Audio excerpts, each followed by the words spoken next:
পালিয়ে পর্যন্ত যায়, ঠিক না বাবা বলে? আমার নবী মুস্তাফা জানিয়ে দিয়েছে, ওগো আমার উম্মত উম্মাহাতানেরা, মেহমান দেখে তোমরা পালিয়ে যেও না, ও খানা ভারী করো না। এই মেহমানের আপ্যায়ন করা হলে আমার সুন্নাত, আর এই সুন্নাতটাকে তুমি যদি বজায় করে রাখতে পারো, পালন যদি করতে পারো, ওই রোজে কিয়ামতের দিন আমি রাসূলুল্লাহ কথা দিলাম, ওই সুন্নাত পালন করার জন্য আমি আল্লাহ পাক শাফায়াত করে জান্নাতে নিয়ে যাব। জোরে বলুন সুবহানাল্লাহ। মুজাসসামাইরা এই ব্যক্তি বাবা ছোপাইতো ভাবে তলোয়ার নিয়ে এসেছিল, বলে তলোয়ার খানা নবী মুস্তাফা সাল্লাল্লাহু তাআলা আলাইহি ওয়াসাল্লামের এক বাড়িতে, ওই বাড়িতে ছোপাইতো করে রেখে দিলে। নবী মুস্তাফা আমার খেতে দিলে, বলে যেটা তোমার প্রয়োজন রয়েছে সেটা তুমি তুলে নাও আর পেট পরিপূর্ণ করে খেয়ে নাও। আমার নবী মুস্তাফা সাল্লাল্লাহু তাআলা আলাইহি ওয়াসাল্লাম এই আরবীকে নবীজি আমার খেতে দিচ্ছে। আজকে চেহারা আজকে ওই ব্যক্তি দর্শন করছে, হাত মোবারক দ্বারা নবীজি ওই ব্যক্তিকে যখন খাওয়ানো ক্লিয়ার করল, আল্লাহর নবী আকা মুস্তাফা ওই ব্যক্তি যখন থালখানা ধৌত করতে যাচ্ছে, আমার নবী মুস্তাফা বলে না না না না, তুমি হলে আমার মেহমান, আর মেহমানের খিদমত করা হলে আমার দায়িত্ব কর্তব্য। আল্লাহর নবীজি সঙ্গে সঙ্গে ওই থালিখানা নবীজি আমার উঠিয়ে নিলেন, আর নবীজি উঠানোর পর ওই ব্যক্তিরা আগে ঠোঁঠাল আমার নবী মুস্তাফা কি করলেন, ধৌত করলেন। কেন নবীজির বাড়িতে এই ব্যক্তি এসেছে, ঠিক না বাবা বলেন? এমন খাওয়া খেয়েছে, উনি বলছেন জীবনে কোনোদিন এইরকম খাবার খাইনি, অনেক রকমের মশলা মশাইল দিয়েছে, তবে কোনোদিন খাবারের টেস্ট ফুল আসেনি, কিন্তু যেমন খাবার খেলাম, খাওয়ার পরে আমার যেন অন্তর জানে ভরে গেছে, কলিজা যেন ভরে গেছে, তৃপ্তি চলে এসেছে। অনেক খাবার খেয়েছি কিন্তু এইরকম সুস্বাদ খাবার আমি আজ পর্যন্ত কোনোদিন খাইনি। আল্লাহর নবীজির হাতের খাবার খারাপ হবে গো? খারাপ হবে না। নবী মুস্তাফার হাত মোবারক পড়ে গেছে মানে খাবার উন্নতির দিকে এগিয়ে গেছে, ঠিক না বলেন? ও খাবার খুশবুদার হবে, ভালো হবে। যেই খাবে সেই বুঝতে পারবে যে এই খাবারটা পৃথিবীর মানুষের তৈরি করা কোনো খাবার নয়, আল্লাহর তরফ থেকে দেওয়া হয়তো কোনো খাবার হতে পারে। এর জন্য খুব খাওয়া দাওয়া করেছে, ধরে এমন খাওয়া খেয়েছে। আল্লাহর নবী সাল্লাল্লাহু তাআলা আলাইহি ওয়াসাল্লাম রাত্রিতে ওই ব্যক্তির বিছানা করে দিলেন, নিজ হাত দ্বারা নবী মুস্তাফা আর বিছানাটাকে আশাট করে দিলেন, পেড়ে দিলেন। পড়ার পরে আল্লাহর নবী আকা মুস্তাফা দরদি নবী আমার ওই ব্যক্তিকে জিজ্ঞাসা করছে, গো শোনো, রাত্রিতে যদি কোন রকমের তোমার কোন জিনিসের প্রয়োজন হয় আমাকে একবার ডাকিও, আমি তোমার নিকটে হাজির হয়ে যাব। এই বলে আল্লাহর নবী ওই ব্যক্তিকে সান্ত্বনা দিয়ে চলে গেলেন। রাত্রি যখন হয়েছে, কবে রাত্রে, এই ব্যক্তির বাবা পেট খারাপ হয়ে গেছে, নিয়াত খারাপ না বলেন? এই নিয়াত খারাপের কারণে পেট যখন খারাপ হয়ে গেছে, ওই ব্যক্তি আর বাইরে যেতে পারল না, ওই বিছানের উপরে পেশাব পায়খানা করে দিল। আর পেশাব পায়খানা করার পরে রাত্রিটা যখন রাত্রি রয়েছে, এই মুহূর্তে আরবে বাড়ি থেকে পালিয়ে গেছে। আল্লাহর নবী দরদি নবী আমার যখন ফজরের নামাজ আদায় করার পরে ঘরের ভিতরে প্রবেশ করতে গেলে, কিন্তু ঘরের ভিতরে দেখছেন আরবীকে দেখা যায় না, এ মানবকে বাবা দেখা যায় না। আমার দরদি নবী চোখ দিয়ে টপ টপ টপ টপ করে এবার পানি চলে আসলো। আরে সারা রাত ধরে মনে হয় এই ব্যক্তি কষ্ট পেয়েছে, কেন আজকে দুর্গন্ধ চলে আসছে। আল্লাহর নবীজি দেখছে বিছানার উপরে পেশাব পায়খানা করে দিয়েছে, দুর্গন্ধ করে দিয়েছে, নাপাক করে দিয়েছে। আল্লাহর নবী দুঃখে নবীজির আবার চোখ দিয়ে টপ টপ টপ টপ করে পানিগুলো ঝরছে। ও রব্বুল আলামিন, আল্লাহ পাক আল্লাহ তাআলা এই আরবি আমার বাড়িতে মেহমান রূপে এসেছিল, আমি সেই ব্যক্তির খিদমত করতে পারলাম না। রাত্রিতে পেট খারাপ হয়ে গিয়েছিল, কিন্তু তার নিকটে আমি থাকতে পাইনি, খুব হয়তো কষ্ট পেয়েছে, কিন্তু আরবি তো দেখা যায় না। নবী মুস্তাফা আর কি করলে ওই পেশাব পায়খানা গুলো নিজে হাত দ্বারা বাবা ধৌত করলে। এইরকম দরদি নবী পৃথিবীর জমিনে খুঁজলে পাবেন না, পাবেন। রহমতে ভান্ডার নবী, কুল কায়নাতের নবী সাল্লাল্লাহু তাআলা আলাইহি ওয়াসাল্লাম। দেখেন অনচিনা মানুষ নবীজির বাড়িতে মেহমান হয়েছিলেন, কিন্তু আসলে ও নবী মুস্তাফাকে মারার জন্য এসেছে, কিন্তু সুযোগ পাইনি। রাত্রিতে পেশাব পায়খানা করে দিয়ে পালিয়ে গেছে। কিন্তু বারাদান ইসলাম, আর তলোয়ারটা আমার নবী মুস্তাফার বাড়িতে রেখে চলে গেছে।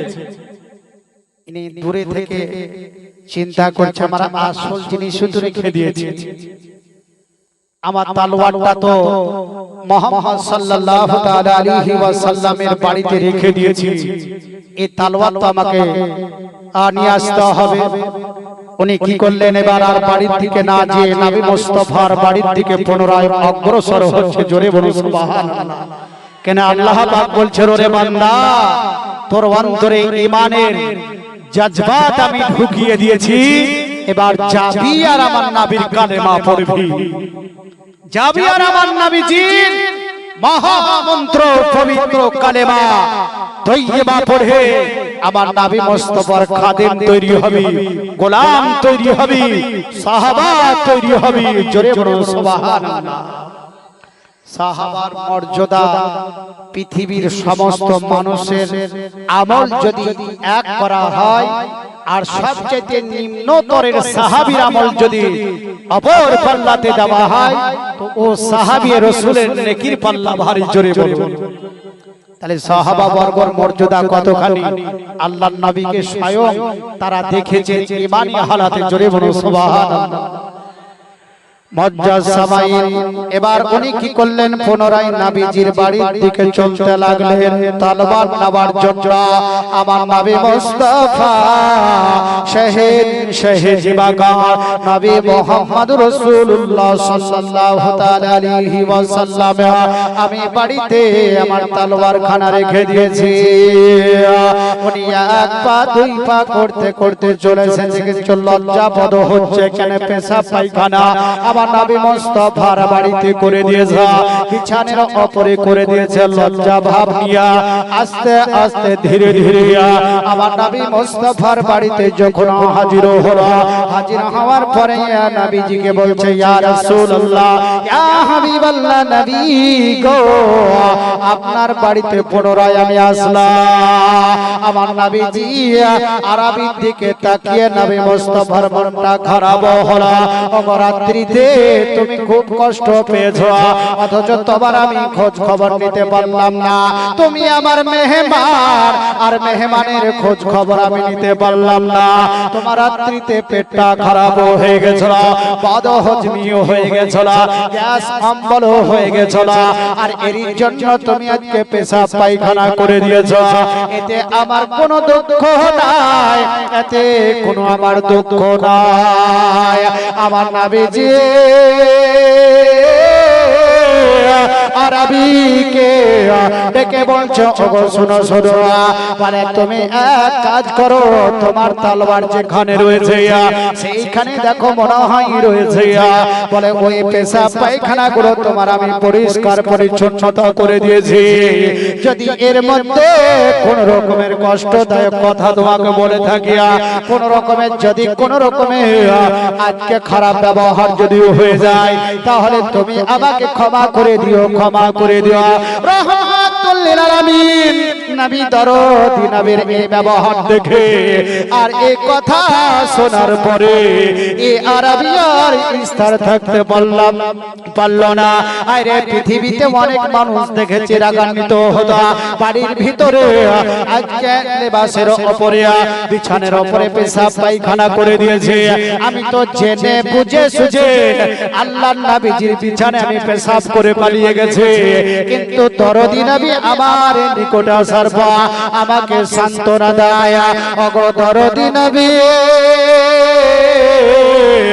ইয়া রাসূলুল্লাহ ইয়া হাবিবাল্লাহ, দেরি নয় দেরি নয়, আপনার মহামন্ত্র ইয়া রাসূলুল্লাহ ইয়া হাবিবাল্লাহ গো নবীজি, আর দেরি নয় আর দেরি নয়, আপনার মহামন্ত্র পবিত্র কালেমা তৈয়বা খানা পড়ে চিরতরের জন্য ইসলামের মধ্যে আবদ্ধ করে নিয়ে আমার নবী মুস্তাফা মুচকি হেসে দিলে। আর যখনই নবীজি আবার মুচকি হাসে, ওই ব্যক্তির জন্য বেড়া পার হয়ে যায়। ঠিক না বাবা বলে? রাসূলুল্লাহ সাল্লাল্লাহু তাআলা আলাইহি ওয়াসাল্লাম মুচকি যখন হাসতেন, নবী মুস্তাফার সম্মুখে দাঁত যে একটু বেরিয়ে যেতেন, আর ওই বেরোনোর পরে ওই দাঁত মোবারকের ফোকাসে বাড়ি আলোকিত হয়ে যেত। জোরে বলুন সুবহানাল্লাহ। এবং যেই ব্যক্তি কালেমা পড়বে, ওই ফোকাসে তার অন্তরখানা আলোকিত করে দিয়ে আল্লাহ পাক তার অন্তরের ভিতরে নূরের আলো, নূরের জ্যোতি আল্লাহ পাক আজকে প্রবেশ করিয়ে দেয়। জোরে বলুন সুবহানাল্লাহ। এবার নবীজিকে বলছে, ইয়া রাসূলুল্লাহ আপনার তো মহামন্ত্র কালেমা তৈয়বা খানা পড়লাম, কিন্তু কালেমা পড়ার জন্য আমি আপনার দরবারে কিন্তু আসিনি। ইয়া রাসূলুল্লাহ তোলে কিসের জন্য এসেছো? বলে ইয়া রাসূলুল্লাহ আপনাকে মারার জন্য আমি এসেছিলাম, কতল করার জন্য, শহীদ করার জন্য, এই পৃথিবীর মায়া মমতা ত্যাগ করার জন্য ইয়া রাসূলুল্লাহ আপনার দরবারে এসেছিলাম। ওগো নবীজি আমাকে ক্ষমা করবেন, maaf করবেন। বলে না জানতে মানুষের বিভিন্ন রকমের ভুল হয়ে থাকে, ঠিক না বলে? অনেক হয়ে যায়, তারপর যদি মানুষ শুধরে যায়, আল্লাহ পাকের নিকটে খালিস দিলে তওবা করে নেয়, তো ওই ব্যক্তিকে আমার আল্লাহ পাক অতি পছন্দ করে নেয় এবং তাকে পৃথিবীর বুকে জিবরিল ফেরেশতাকে বলে, ওরে জিবরিল আমি অমুক ব্যক্তিকে ভালোবেসে নিয়েছি, মহব্বত করে নিয়েছি, তুমি আসমান এবং জমিনে সমগ্র পৃথিবীর মানুষকে এলান করে জানিয়ে দাও আল্লাহ পাক অমুক ব্যক্তিকে বন্ধু করে নিয়েছে। জোরে বলুন সুবহানাল্লাহ।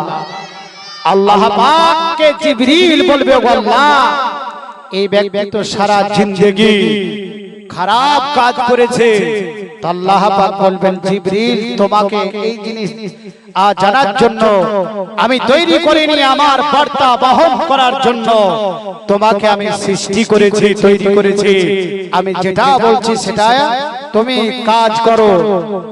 জিবরিল আলাইহিস সালাম উনি এক এক করে সমস্ত আসমানে যাবেন, আর যাওয়ার পর বলবেন, ওগো ফেরেশতা মণ্ডলীগণ, আল্লাহ পাকের ফেরেশতা তোমরা কান খাড়া করে দিয়ে শোনো, এবং যে যা কাজে তোমরা লেগে আছো কাজগুলো কিছুক্ষণের জন্য বন্ধ রেখে দাও, আর আমার কথাটা একটু শুনে নাও।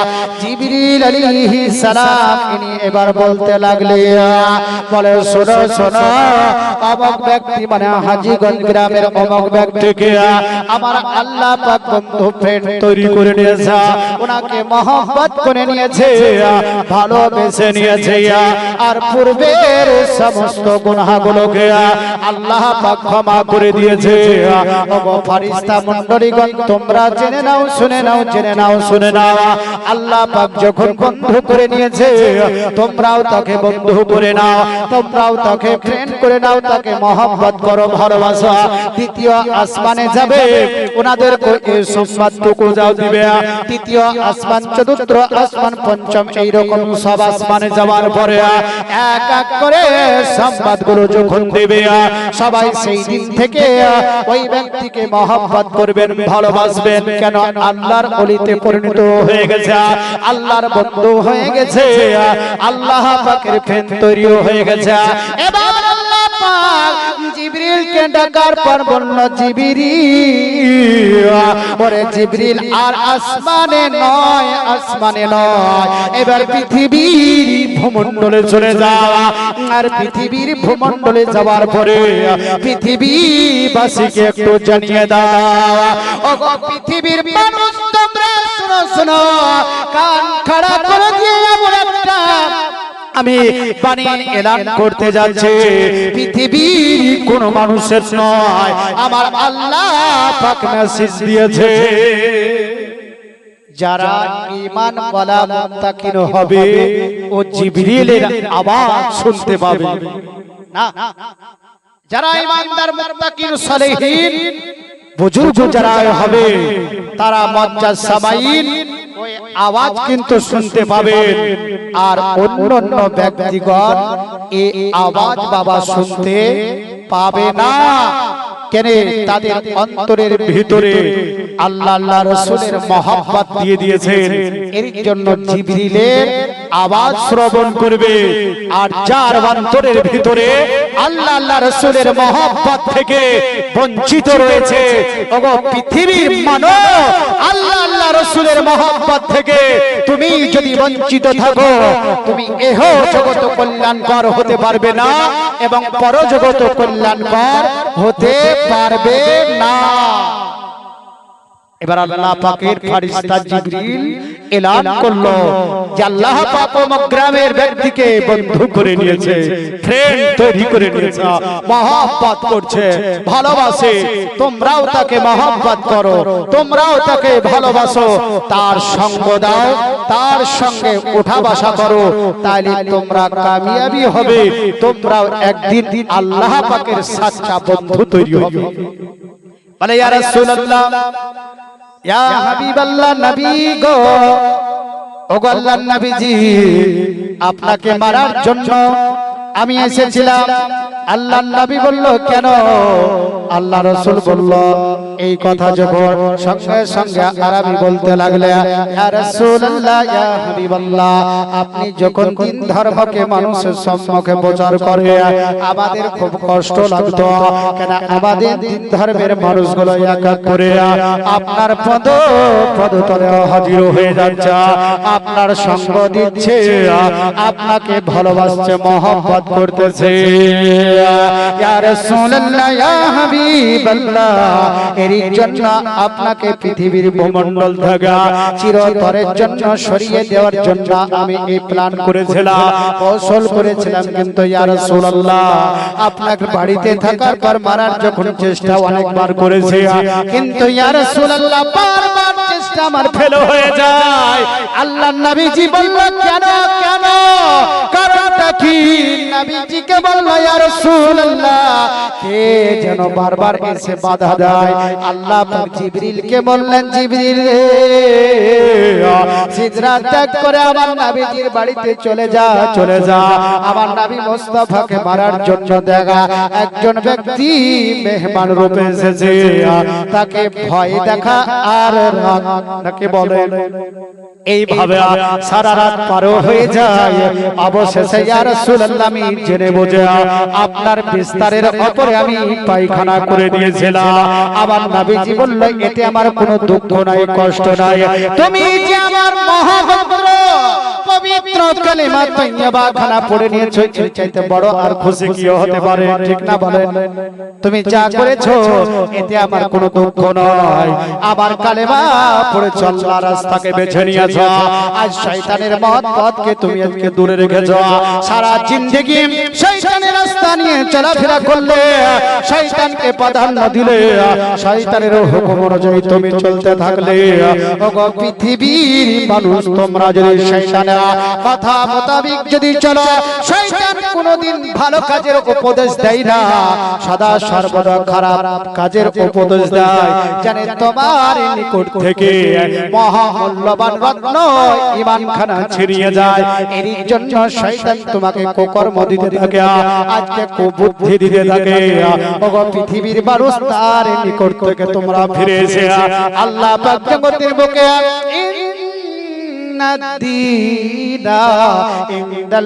নিশ্চয় আমার আল্লাহ পাকের মনোনীত ধর্ম, নিজের নির্বাচিত ধর্ম পৃথিবীর ভূমণ্ডলে দিয়েছে।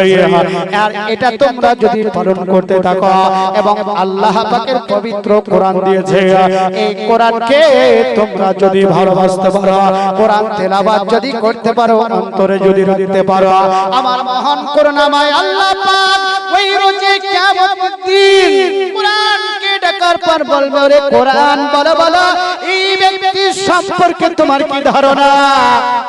কোরআন সঙ্গে সঙ্গে আল্লাহ পাককে বলবে, ওগো রব্বুল আলামিন আল্লাহ পাক আল্লাহ তাআলা এই ব্যক্তি আমাকে খুব মহব্বত সহকারে পড়েছে, তেলাওয়াত করেছে।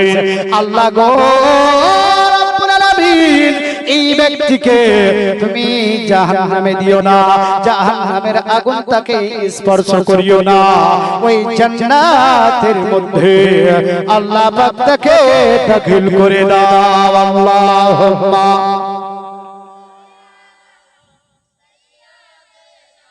মাওলানা মুহাম্মদ ওয়ালা আলি সাইয়্যিদিনা মাওলানা মুহাম্মদ সাল্লাল্লাহু আলা